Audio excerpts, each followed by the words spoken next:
Welcome to the Gym Heroes Podcast. I'm your host, Josh Peacock. Today's show is brought to you by Gymdesk, the easiest gym management software you'll ever use. Take payments, create marketing automations, track attendance, and much more. To try the software out free, go to gymdesk.com. No credit card or painful sales call required.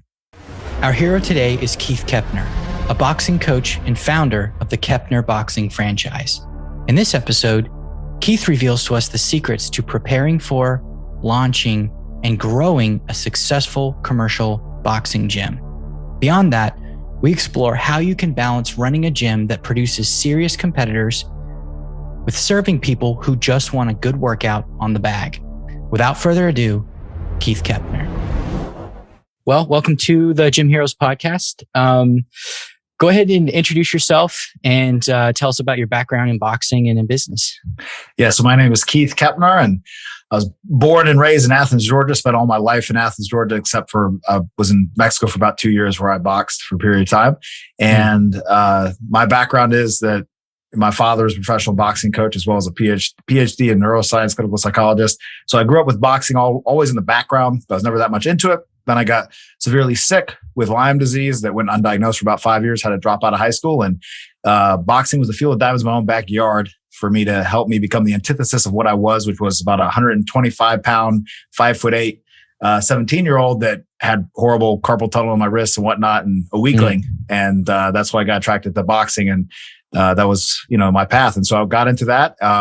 Was not very successful as a boxer, but in that course, if you're not very good at it, you learn a lot about it. And so that equipped me to be a good coach. So when I started coaching in 2010, found success with that, and then needed to do my own thing because partnerships oftentimes don't work out. And so I started my own business along with who would be my future wife, Lissa, in 2013.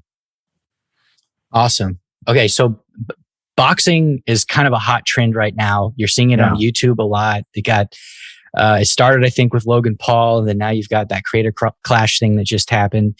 So there's a big interest in it right now. What makes boxing more accessible than previous trends like kickboxing? I mean, kickboxing is still popular, but what makes it more accessible than kickboxing and other combat sports related trends? Well, let me throw some things out here, and I hope it doesn't come across you the wrong way because you're somebody that obviously does a kicking art. And to be clear, my wife fought 22 fights, and 16 of those fights were in Muay Thai, K1 rules and rules like that. She also did some MMA fights as well with a couple of boxing fights. So I have massive respect for all martial arts and particularly combat sports. But I would say with boxing, one thing is that it's such a rich history with being truly almost really America's martial art, really. And then also visually, something about punches with somebody else is really entertaining and exciting. Obviously, done in a certain fashion. Obviously, some people get bored by some boxing, but it has the potential to be very entertaining.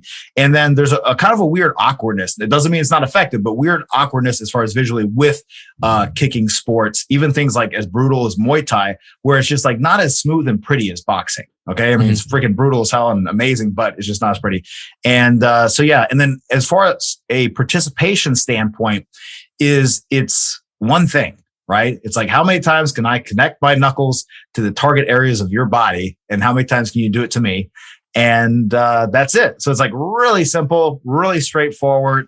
But obviously, like with things like that, there's so many awesome nuances. But I think that's what makes it appealing, because it's really freaking basic in a sense. Yeah, it's it doesn't. I guess it's less daunting in the sense of, hey, I'm just going to focus on being really good at footwork and punching. Right. No, exactly. It's not like 8 things, right? That's why it's the sweet science. And then there's this weird. I know I actually have a friend he's a Korean martial artist like I am. Yeah. Not Korean, but he's Italian. But he's in the Korean martial like I am. Very, very Tang Sudo, very, very related to Taekwondo. And he does boxing because he really likes boxing, not just because he has a stylistic affinity to it. Like he likes to learn the hands, but because it's Western too. It's like a Western martial art. So it's Eastern martial arts is really cool. And a lot of us grew up with like Bruce Lee and Jackie Chan and Chuck Norris and stuff. And it's super cool, but it's like, all right, what can I do that I have some sort of like cultural continuity with it, so to speak. Oh gosh. And the thing, like you're talking about, like the cultural continuity, is the fact of, honestly, the diversity of demographics, right?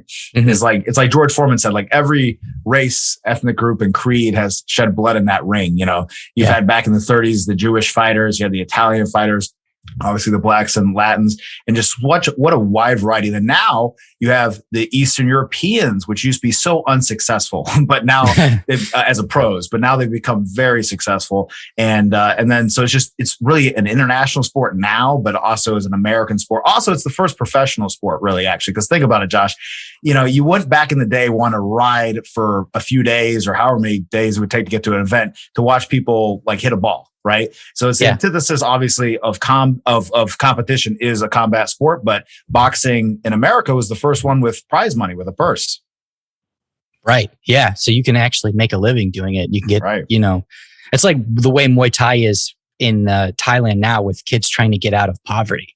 But you had a lot of people, you have like your Rocky style story with people getting out of poverty, working in these gritty gyms, and then becoming a world champion and being really wealthy because of it. That's right. But I mean, it's really cool. There's a lot of cultural. I mean, it's like you learned you boxed in Mexico. I mean, big deal in Mexico. Big deal. It's like a biggest sport in like Central America and stuff.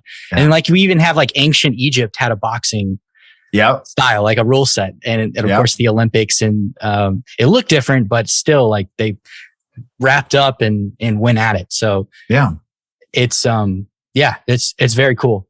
So what switching gears here, somebody decides that they want to open a boxing gym, they want to make teaching, coaching a career path, maybe after pro fighting or instead of pro fighting. What goes into, what do you need to have in order your ducks in a row, so to speak, before the gym is open? What needs to be in place? Yeah, well, that's a great question. And, first it starts with the person, because you mentioned two drastically different types of people, right? Someone who does it instead of pro fighting and someone who does it maybe after pro fighting, something like that.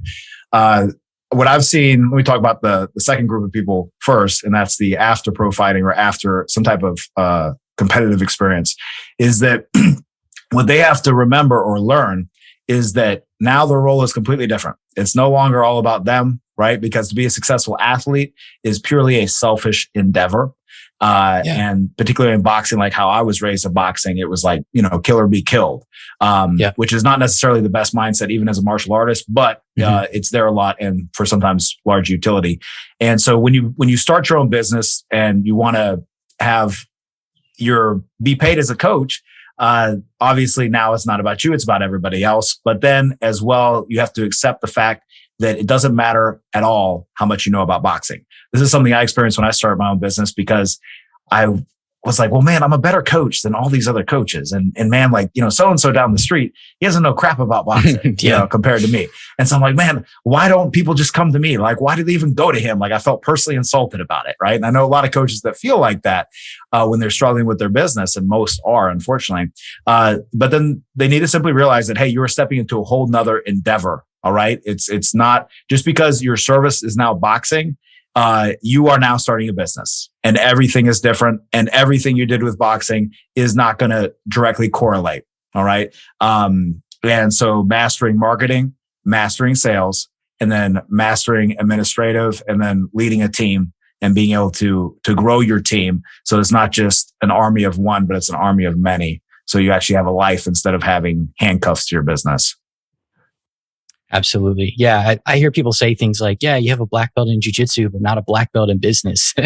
Right? It's true. It's true. Well, let me put it this way though, too, is that even if you had a black belt in business, It's like what I think one of the Gracie said this, right? Is that the black belt only covers a small part of your butt, right? Right. And so same thing with business, right? So I've seen a lot of people, I'm in Athens, University of Georgia. And I remember, I'm a high school dropout. I have no high school, I have really, honestly, no high school education, but definitely no college education. And I would see so many college graduates and whatnot, people with degrees in business and whatnot, and they can't fight their way out of a paper bag in a business sense. Right. Yeah. And just like I'm sure, you've seen that as well with maybe, some people that have had experience with martial arts but they're actually, just because the ideas doesn't mean you actually are a good fighter. Right. Yeah.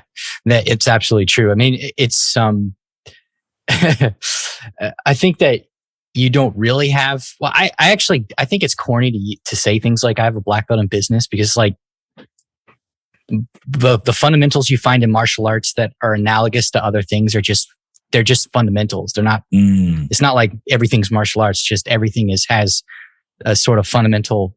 That's right. Operating sort of behavioral, physics to it, or a dynamics to it, right? Like humans behave certain ways, and you have things like your Pareto principle. There's a reason why the Pareto principle applies to almost everywhere. And that's because the Pareto principle is describing self-organized human behavior, social behavior. That's right. That's right. There's these underlying or overarching themes, right? Right. Yeah. So, I mean, you're really describing human behavior. You're not saying that just martial arts applies everywhere. You're saying it's actually just human behavior applies everywhere. Right. But it's whatever. People, analogies help people to move knowledge between domains, but you have to have that direct experience in marketing and business. That's right. If you don't know how that works, then 100 analogies, from the Tao of Jeet Kune Do or wherever you get them from, are never going to make you successful. Yeah. Well, and I would say, like, going along with that analogy or that theme is the course that it didn't make sense to me, but it made sense to me with boxing for some reason. But it's funny. It didn't make sense to me with business until I got into it. And then obviously hindsight. So I got into boxing. Why did I get into boxing? Because I had a father who's a professional boxing coach. So I had somebody mentor me. And then when I became a coach, she mentored me as a coach. All right. I didn't do what some of these people do, which is, they maybe do the sport for a little bit and then they stop and then they go off and try to figure out how to be a coach, and they don't seek somebody to teach them how to be a coach. Because granted, you're not going to be exactly like your coach, but you can learn a lot from someone who's been doing it for decades, right? As a coach, and from that perspective, and no longer from the perspective of being an athlete. So that's what I had. But when I got into business, I didn't have that. And I was struggling, and I was like, well, what the hell? It didn't make sense to me, right? But obviously in hindsight, it's like, well, I needed mentors. I needed coaches. I needed people to lead me and guide me, just like you do when you're an athlete or a fighter. And so I think that's something really important that people miss out. And now granted, though, sometimes, just like with a fighter, right? If you really want a coach to dedicate a lot of time to you and give you a lot of energy, no matter who you are, it's not only your natural talent and ability that will attract them. It will attract some coaches, yes. But I would say a winning recipe to attract a good coach in business or in fighting or anything is to show that you're willing to do the work, man.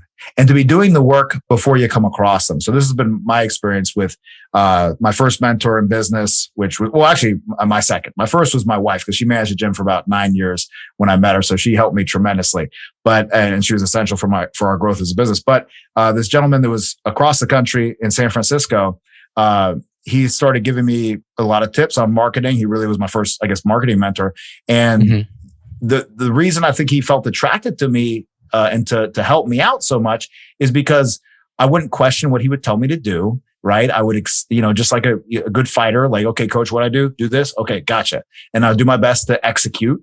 And only after executing to the best of my abilities would I give any feedback on it, right? So that's one thing. I was not dumb enough to not realize everything I didn't know, right?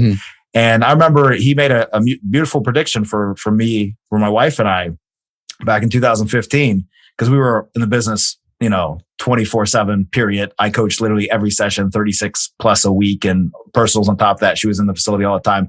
And people were like, oh, this business is so great. Too bad it's just great just because of you guys, right? And it's like, that's the only reason it's great is because of you, Keith, right? And that, that strokes your ego, and you have to put that aside.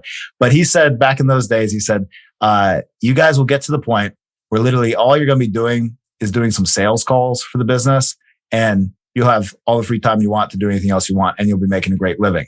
And he was partially right on that. We got to that point in 2018, 19. And then we're like, well, what the hell do we do now?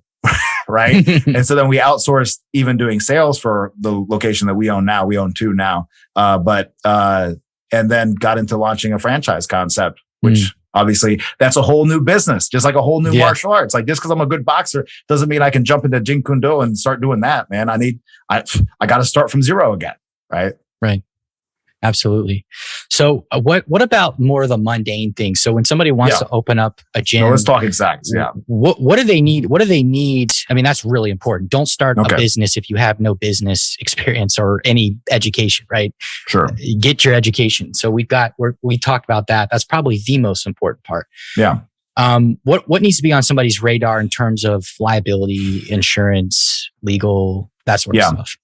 Well, it depends what state you're in. What state are you in, Josh? North Carolina. North Carolina. Okay, cool. I'm in Georgia. Yeah. So like, for instance, know your state laws with requirements. Some states require more like a small group training certificate, things like that. Some don't. Georgia does not. With boxing, at least, it's very easy and inexpensive, like talking $100 or less, or a little bit more than $100 now, to become a USA Boxing certified coach, certify your gym as a USA Boxing gym. And then automatically there's some reasonable liability for insurance there, but then general liability, and you can just get that anywhere, general business liability. And then thirdly to that is to having a really good waiver, right? And it's one of those things that anyone that reaches out to me, I'm happy to give them our waiver, because it's not, a super secret, but it's pretty extensive on talking about everything you may experience. And so therefore all of the presumption is upon, okay, you had a bad experience. Well, it says here and here and here and here and here that these things could happen, right? They're probably not, but they could. And so, so there's the presumption of the situation there as you walk into it. Now, you want to find a location. That's the biggest thing where I see people with boxing gyms mess up on, is they think if they just open up something in the middle of nowhere that people will come. And yes, you will get some people, but you're going to get a small fraction of the amount of people you could get if you put yourself in a high traffic area. Yes, you're going to pay a little bit more in rent, but hey, that's actually just look at that as advertising costs. And then get a gosh darn sign up, man. It's something that with boxing, it's just too much. People don't spend any money on their sign, or they don't even have a sign. And it's like a damn secret, man. And at the end of the day, I don't know, it's like they're a little too cool for school, right? It's like they don't want to sell out. But I don't know, man. I want to be like Metallica when I remember like one of them said, like, yeah, we sold out. We sell out every night, right? And that's the way that you can, support because the way that my wife taught me to do it, because I was raised, my father, a clinical psychologist, and his hobby was boxing. And he was special because his pro boxing gym paid for itself, right? He didn't make money, but he wasn't losing money. Okay. So he was an enigma with that. Now, so then when I got into it, here I don't have another career path. So this is literally all I have to make money and to live. And so I'm trying to run it like he ran his, and it wasn't making money. It wasn't doing it. And so I had to and so my wife exposed me to the concept. Okay, look, train general public, make it very clear that it's beginner friendly, everything else, because that's where the bread and butter is. And then don't worry about attracting the fighters, because the fighters will come. And that is the darn honest truth, is that we do zero marketing for fighters or anything like that, or try to attract those type of individuals. But we market all to, we're beginner friendly. We love beginners. And that's the truth. We do. And as a coach too, I actually like working with beginners and building them from scratch more than taking someone with a little bit of experience. But everyone else comes, man. You don't have to worry about attracting those people. But what you do need to worry about, if you want to run a boxing business in a boxing gym, something that is, I think it's a challenge for other martial arts facilities, but I definitely know it's a challenge for boxing, is do not ever sacrifice your business, your bread and butter. And it helps if you live off the thing and that's your only source of income, on a fighter or on a couple fighters. Don't let them run the show. All right. I train all of our coaches, all of our team, and we talk about with our franchise partners as well. Doesn't matter if a young Mike Tyson walks through your door with that level of potential and that, skill set or just natural explosiveness and everything else. If they're acting like a young Mike Tyson, even if they can be heavyweight champion of the world, the amount of things you're going to lose to try to serve that person and the amount of people you're going to lose is not going to be worth it. And it's like betting on racehorses, man. If that racehorse breaks a leg, now your fighter is gone, and now your cash cow is gone, and you've destroyed your business. You have no money. Yeah. Don't bet on kids. right. Don't expect kids to be around in 10 years. Yeah. Oh, darn right. And that's what creates for a lot of frustration, I think, because coaches, I see them pour so much time. And don't get me wrong, like I put a little bit of time into, our fighters and whatnot and give them what they need to succeed. But they literally build their whole life around this person. And and it's a sick relationship too, because then there's this weird pressure now. And that's one of the troubles with professional boxing is there becomes this really odd relationship pressure where you have these individuals. Some of them are from certain backgrounds, so they don't have a father figure. You are now that father figure, but there's a weird incentive now tied to it, and it can be very dangerous for that person. Yeah, it's like a weird codependent situation. Yeah, exactly. Cool. So we talked about leading up to the gym, fundamentals of before you launch. What about at launch? What makes a successful gym launch? What elements need to be in play? Well, I would say above everything else, simply your marketing, right? So you have to be doing marketing. And nowadays, obviously, this was not news 5 years ago, and it's still not news today, but social media marketing, that's where we get the majority of our leads from, social media and website. And that's just the easiest way to do it, because word of mouth, there's ways to work that and to grow that. But if you really want to actually create a sustainable business, you have to be willing to commit a certain amount of capital. Let's say it be 5% or 10% of your hopeful earnings for that year, or that hopeful gross profit to grow your business, man. And if you don't, it is literally, man, I mean, it's just, marketing is you can look at it this way. It's not only for growth, but it's also for insurance. Because if you are not growing your business, it is not stagnant. It's going to go one way or the other. It's going to go up or it's going to go down. So if you're not marketing, it's not going to happen. And then second to that is something that I had to learn. And so this is, again, this super applies to boxing people, is that martial arts and boxing can be very cliquey and everything else. And I know for a fact that the moment that I stopped being cliquey is when our business really took off. Because people are like, oh, it's such a nice, friendly place. No, Keith is so great, nice and friendly. And you got to lose the clickiness. You got to lose the facade of, being a badass or whatever, or that, oh, this is something special only for a select group of people. And some people don't even purposely do that, but you gotta, that first impression is made in first 4 seconds, right? And according to the research I've read, it takes up to 7 re-exposures to someone to make up for a bad first impression. So good luck getting 7 times in the real world to do that. And that's where, again, my wife called me out back there before I started my own business, when she was training with me as a fighter for a period of time. She said, like, dude, you're mugging everyone that walks through the door, like every dude, right? You're mean mugging them.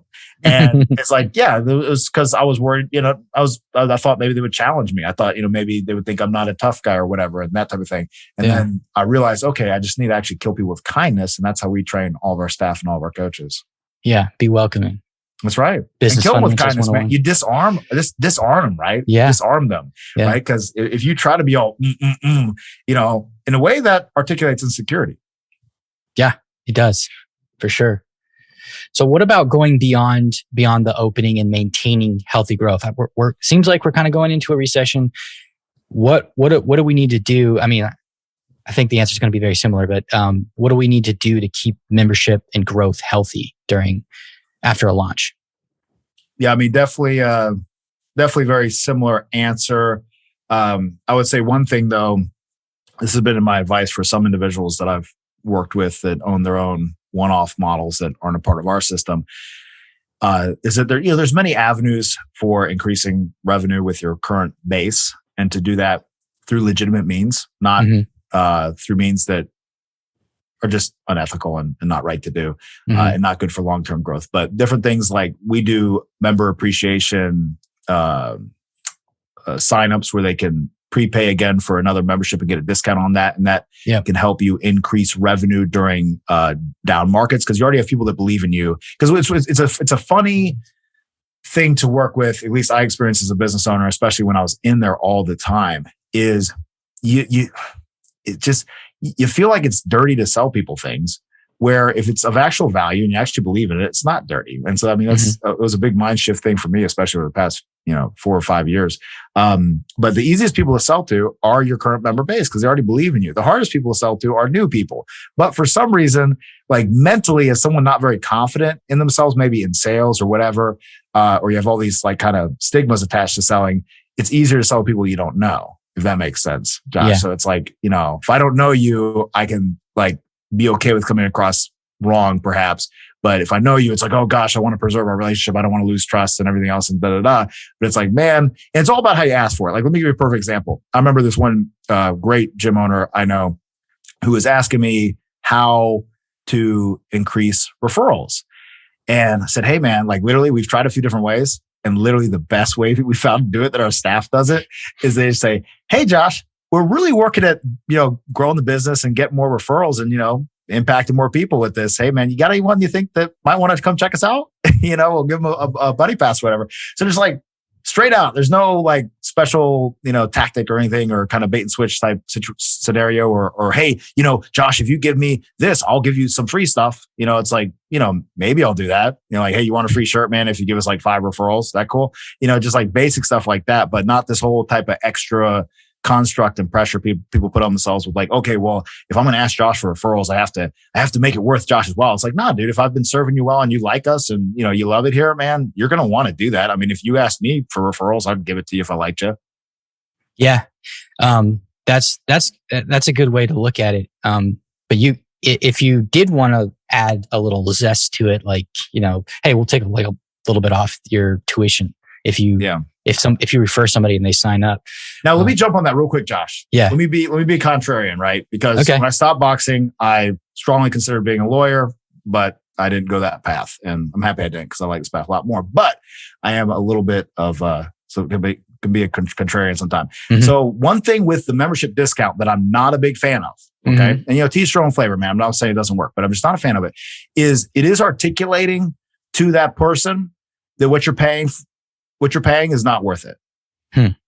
And so I have learned, and I now come from the school. I didn't used to come from the school, but now I do come from the school of never discount your service. Never discount your service. So it would maybe you can get a free month. But even with that, it's like assuming that it's not easy for you to pay what you do, pay for what you get right now. Right. Yeah.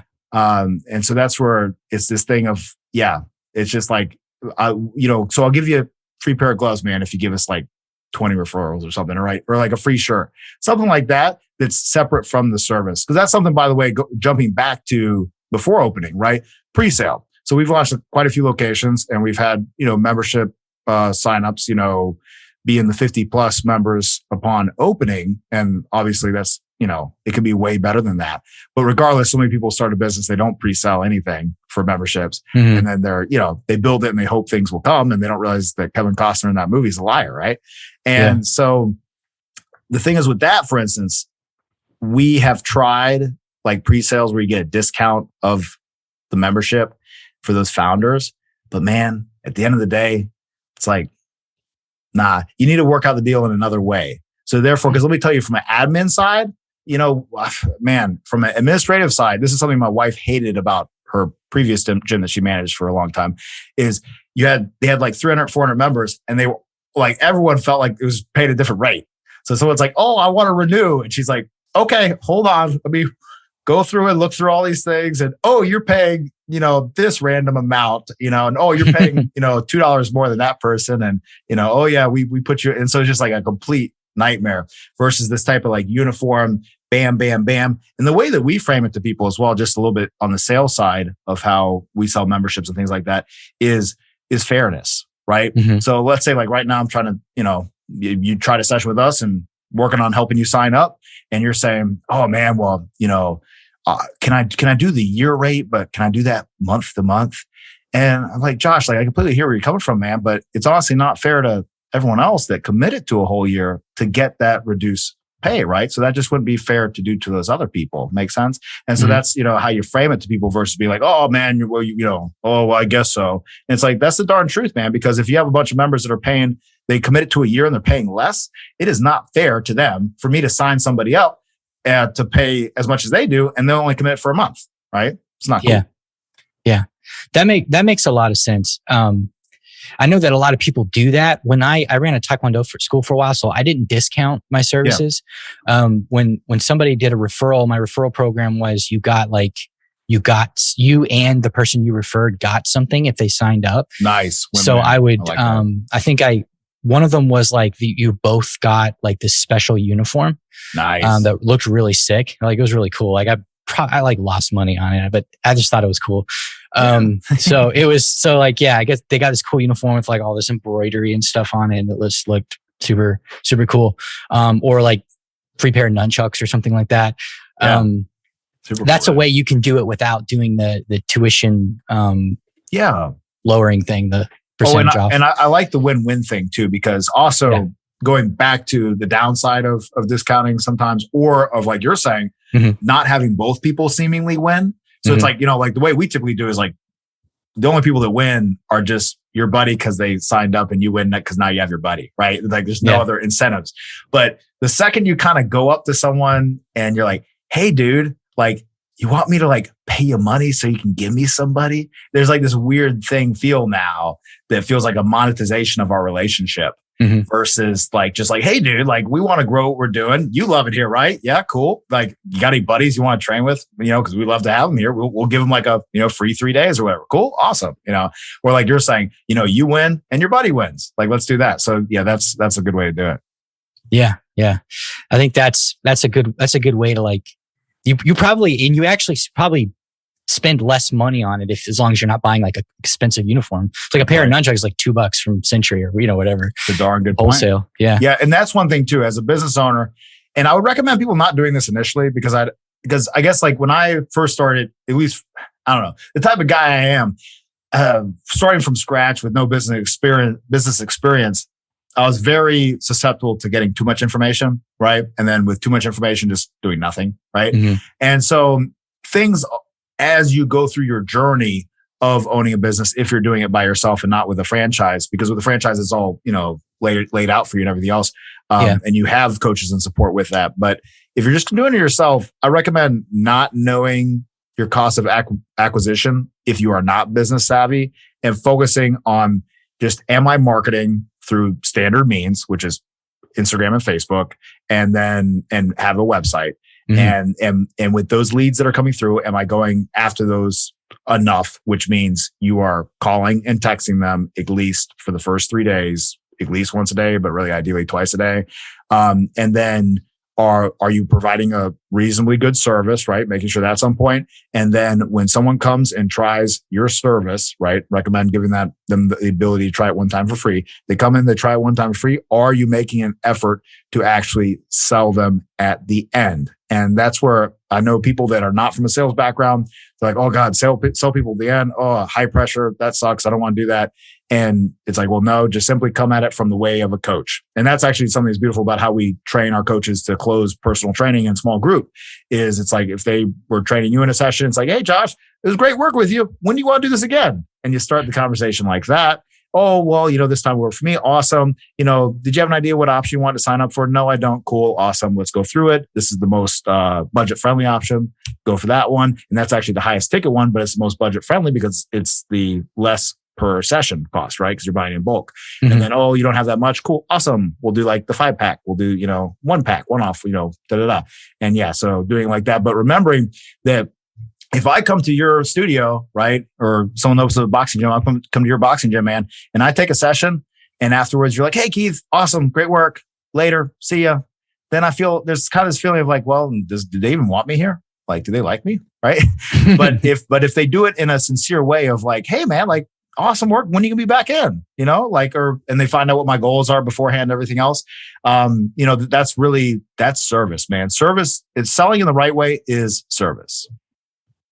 Yeah, absolutely. I mean, somebody who comes in and tries out a boxing class, they're kind of want to do it anyways, so they wouldn't be there. If they really didn't want to, if they fundamentally didn't want to be there, they wouldn't be there. Damn right. You can't make somebody, it's a little bit different than selling a car. You can't make somebody come out to, with the car, they kind of need the car and they rope you in and whatever. And they're like, unscrupulous. But with a boxing gym, no way. You're not there's no way. You're not dragging them out there. So just be friendly and be like, hey, when am I going to see you again? Yeah, exactly. And the thing is too, with the boxing gym that's different than the car is like a few fold. Well, so like one thing is like right now I sell franchises. So we're talking $45,000 and $130,000 commitment. Okay. But 45 is your franchise fee. So going to that world of selling things for $45,000 versus $1,000 or $450, it really changes your mindset. Then when I do work with my staff and things like that, where it's like, hey, dude, like everybody has a few $100, right? Mm. Everybody can afford a membership, honestly. And like you're saying, if they came out and they have interest, they probably would enjoy it. And what's so beautiful is that if they don't enjoy it, let's get them signed up for a shorter term commitment, right? Maybe it's just a month and they don't like it. Cool. No worries. Or like what we do. And this is, how you overcome a pre-buyer's remorse experience. People won't make a decision because they're worried about going home and being like, God, that was idiotic. Is you have the 7-day money back guarantee. And like for a lot of states, that's the law. At least I know for the state of Georgia, that's the law, but it's also just what we do with our franchise where it's like, hey, let's lock it in right now. Worst case scenario, you go home, you're like, this is a horrible idea. I should have done this, or 2 days from now. And, bring your equipment back, full refund, no questions asked. Sound fair enough? And boom, easy. Awesome. That's great. That's really, really great advice. So let's pivot now to talking about staffing your gym. Like, how do you go about finding boxing coaches? And I know that you have a particular approach that's involved in your franchise. So how do you go about finding those coaches? And then how do you go about training them in your specific approach? Yeah. Well, I was going to try to come at it from a specific angle, but so the biggest thing I see is that where owners will mess up, and I believe they do this with martial arts as well, so it all just applies. But with boxing specifically, I see this 100%, is you get somebody based off the fact that they have boxing experience. You get someone based off the fact that they're a boxing coach. And that's something that we steer our franchise partners very strongly away from doing that. Not that all boxing people aren't any good or yada, yada, yada. But the key qualifier of a good team member is someone with the right characteristics, they have the same values as you do and as you want for your brand. And they are focused on customer service, right?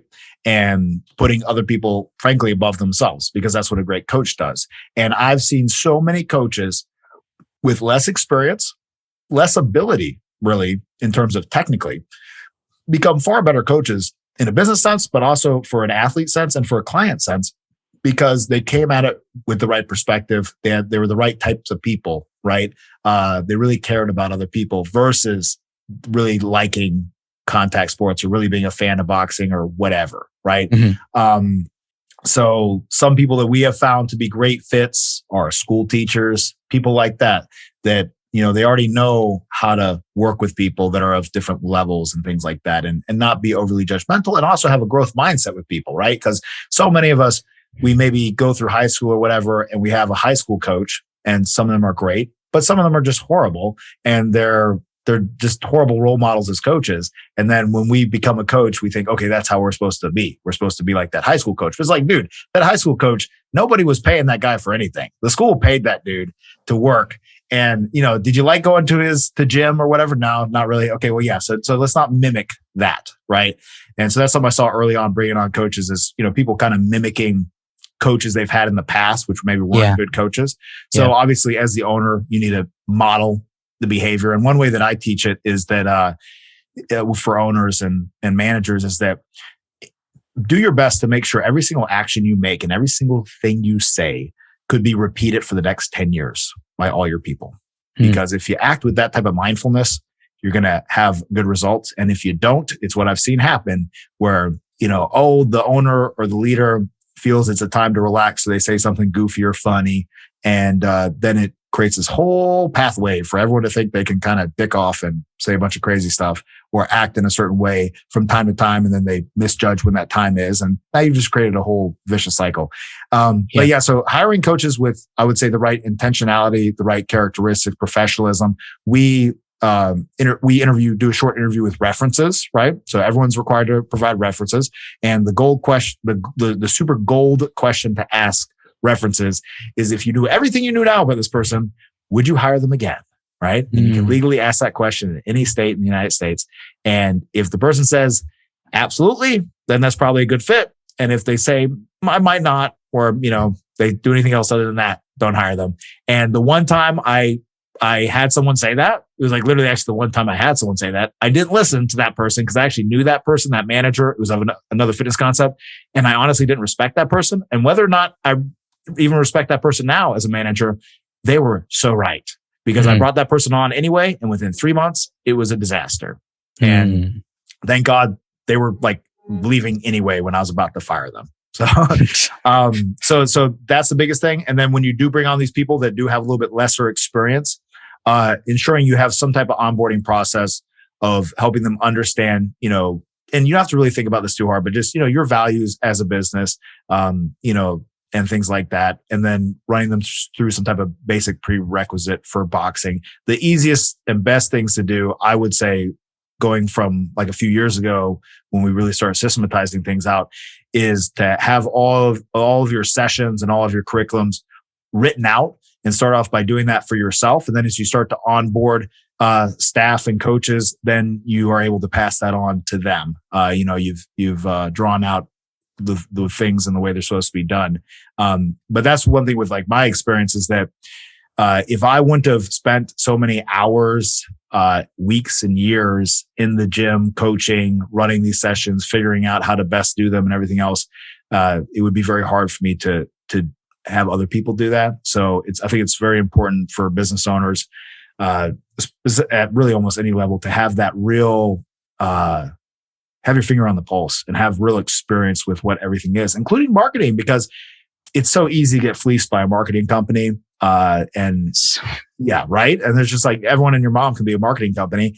And if you know nothing about marketing, you don't know like what to expect, and they can tell you anything. I remember one marketing company that I fired, they were saying that they couldn't run ads on Instagram stories unless we had 10,000 followers on Instagram. And I was like, that's crap, because I see the guy down the street has that and he doesn't have 10,000 followers. And so I looked it up, Google searched it, and it's like, yeah, you're wrong. I was like, yeah, I'm not working with that company anymore. Yeah. They were trying to sell you a prerequisite first. Right. Yeah. No, exactly. That's exactly what they were doing. I've worked for a few marketing companies and they were pretty good, but there's just stuff that I come from the SEO world. So there's just, there's stuff that you just should not pay money for. They do not drive the needle. And in a perfect world, yeah, do them. But there's just some SEO stuff that doesn't drive the needle. You should not be paying money for it from an SEO person. So yeah, my research has supported the same thing, because I'm not an SEO guy, but everything that I've learned confirms largely what you're saying. Yes. Yeah. Yes. I don't want to say something you can like get in trouble with. Well, I mean, let's talk about like this point, for instance. Okay. So like, should you post on social media? Yes, 100%. We actually like on our systems and checklists and stuff like that, our goal is to post at least once a day, organically on social media. Now, what is the metric that is truly going to move the business, right?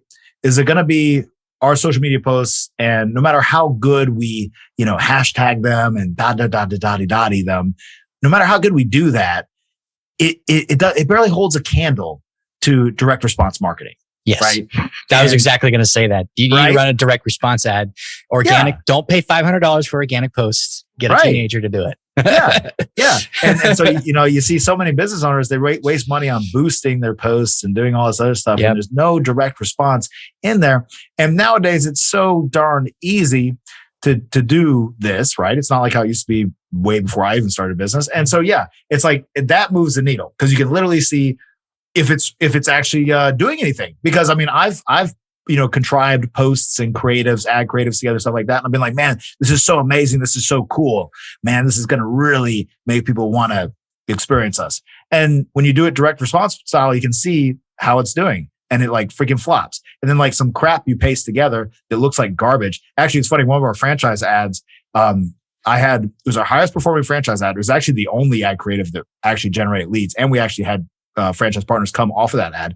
I had somebody say this, like comment on it, say like, this ad looks so outdated. This looks like crap, yada, yada, yada, yada. And I responded back. I was like, that's really funny, because, it's literally the highest performing ad copy. So, direct response doesn't lie. You're either getting that, leads off it or you're not. So numbers. Yeah. Right. Yeah. That's the, I'm sure you like Dan Kennedy. Sure. Yeah. So that's one of the when I started studying outside of SEO, SEO is kind of its own thing. Yeah. It's like a pit. I specialize in content marketing, but it's like all over the place. Sure. When I started reading outside of marketing, more into the advertising realm, I had this paradigm shift reading him. It's like, dude, it's not, you can have all the creatives in the world prognosticating about how good an ad is, but that's like this little, like, it's an illusion because they're looking at it from a design perspective, not from a human performance perspective. It's like trying to design a product. Oh yeah, tons of people will buy this product. Well, you can't say that because you like it and your grandma likes it. And I'm going to make tons of money off of this. No, you don't know that until it hits the market and people buy it.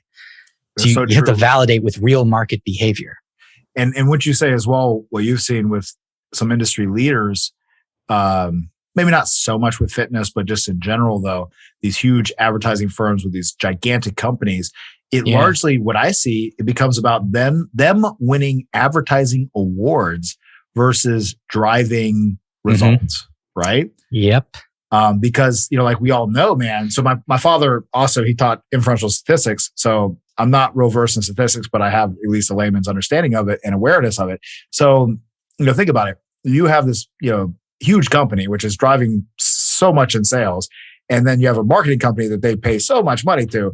And how are they supposed to truly validate their worth with these kind of just general awareness ads and somehow trying to act like that is a direct causation of the increase in revenue, right? It's like, it's impossible. Yeah. If you want to do general awareness marketing, just be at events. Don't be spending a ton of money on general awareness marketing. Yeah. That's ridiculous. And have a shingle, hang a shingle out, put a sign.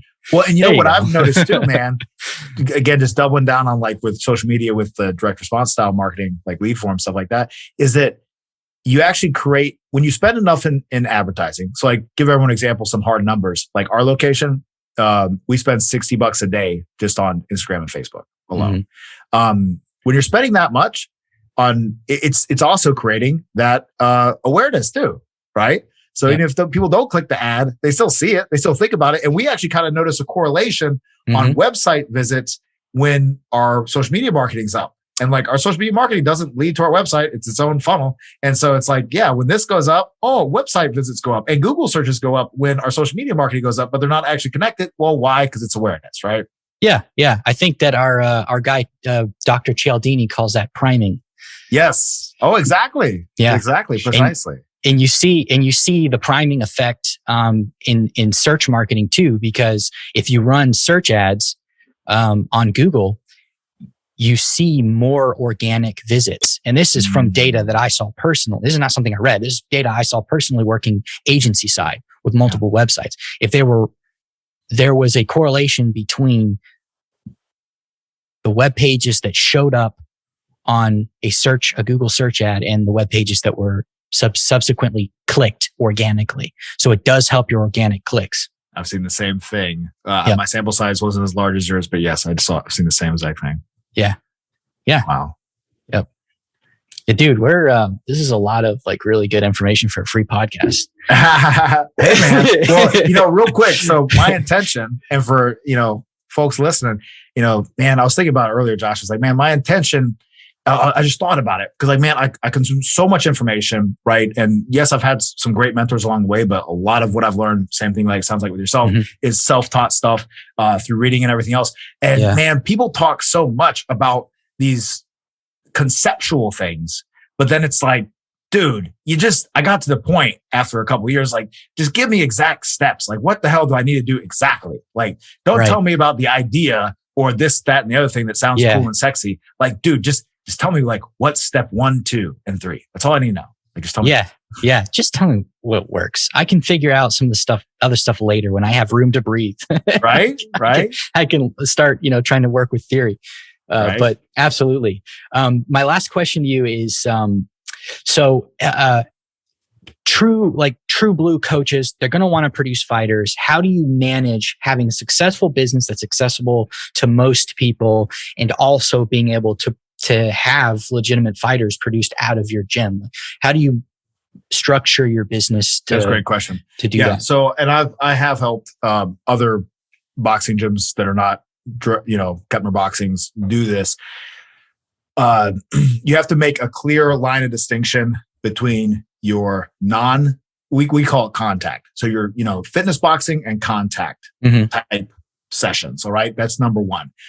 So therefore I've seen so many people make mistakes with this where it's like, oh, well, Monday, Wednesday, Friday at this time is the fitness boxing. And then Tuesday and Thursday at the same exact time is this contact thing. And, it's just like, it's way too mixed up. You have to make it really clear in the schedule and have it never shift. So therefore, me as a client, I joined for fitness boxing. I'm never going to accidentally show up to the same time I normally show up. It's just a different day. And all of a sudden it's contact boxing. It's like, oh, geez. And now I'm expected to get hit.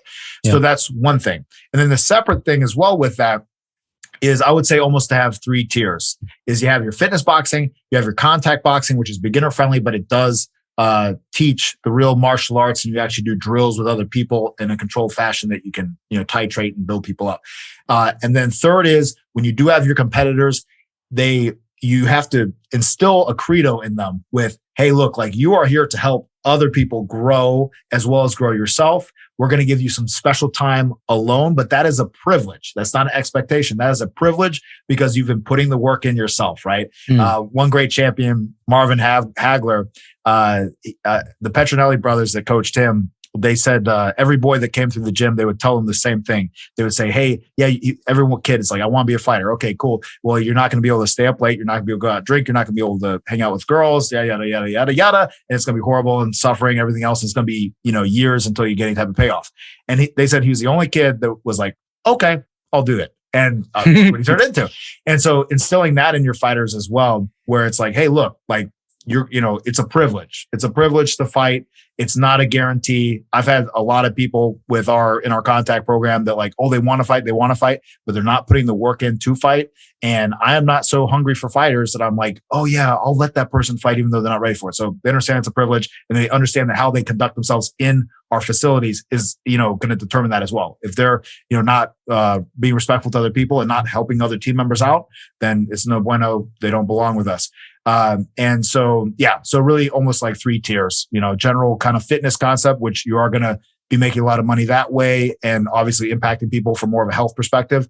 And then you have the contact program, a little bit more of that standard martial arts style and approach. And then thirdly is that fighter level, which is a privilege to be a part of. And it's not a guarantee no matter how skilled you are. And if in the second you deviate from that, you're going to be hurting your business. I've seen it happen too many times. I've seen the same exact thing happen, not with boxing, but with Taekwondo, where instructors get they get greedy with the things they have in their disposal. They have demo team, they have sparring team, they have competition team. And instead of choosing people that really want to be there and giving them that extra validation and training for putting in the work and getting good, they charge people for being in the sparring program, being on the demo team, doing that kind of stuff. And so anybody can be there. And the same kid that was, being lackadaisical in regular class is bringing that energy to demo team and sparring class because he doesn't want to be there either. And it just brings the team down. And I don't think it helps retention at all. I think it can, because if the parent's not seeing results, it can really destroy their perception of the value of the program. Yeah, that's a great point because that's the thing about in business, right? And also with fighting too, with anything in life, right? Is that it's all about what time frame you expand it over, right? So like, yes, charging more money. It's like if right now we want to charge our individuals that compete, we have about like 7 or 8 and about 7 or 8 more that are going to be getting ready to compete. If it was like, okay, you're on the competition team, so now you're going to pay more money to do that. There might be a short-term increase, maybe in money, maybe. But like you're saying, then it becomes this thing of like, it's a goal to upsell you now, even though you're not truly earning it and ready for it or whatever. And then it eventually just hurts the morale of that team. People fall off the team. It becomes a joke, really. And so if you draw it out over a longer period of time, it actually doesn't make you any more money. And maybe it actually loses you money. Yeah, absolutely. That's a great point. Yep. I totally agree. Cool. So, where can people find you? Is there, what do you want to plug? I know you have a franchise. So Yeah. Well, so we'll go to KeppnerBoxing.com. That's one thing. Check us out there. That's where people can find out about the franchise. But also we have a YouTube channel, Keppner Boxing. I think it's just called Keppner Boxing.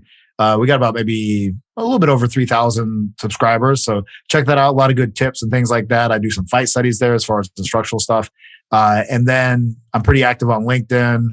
If anyone's on LinkedIn, follow me there. And then also, I'm pretty much an open book with most things, and I'm always looking to help people and help them succeed like I was helped. So if anyone ever has any questions or anything like that, just reach out to me on one of those platforms.